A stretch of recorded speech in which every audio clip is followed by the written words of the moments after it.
ใจให้พี่น้องเด้อทันมือไปต้องดีงามกันอะไรครับเอายกช่วยกันได้ยกเบียร์เล่ากันได้พี่น้องใครครับทุกคนได้กันต่างกันนี้เพราะฉะนั้นคนเกียร์นี่ก็จะเป็นบ้านเป็นที่ตัวอย่างให้นะครับเราได้จะทำบ้านการพัฒนาพัฒนาแล้วเราไม่ต้องใช้กินจะเพียงแค่ทำนู้นนะคุณน้ำรู้หรอกเอาเสียทั้งเสียเต้าด้วยกันครับไป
มีกำลังใจในงานเพื่อนไปนะ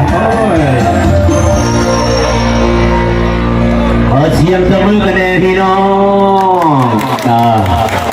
ใจจะยังมีอีกจะเดินเวลา10 ปีแล้ว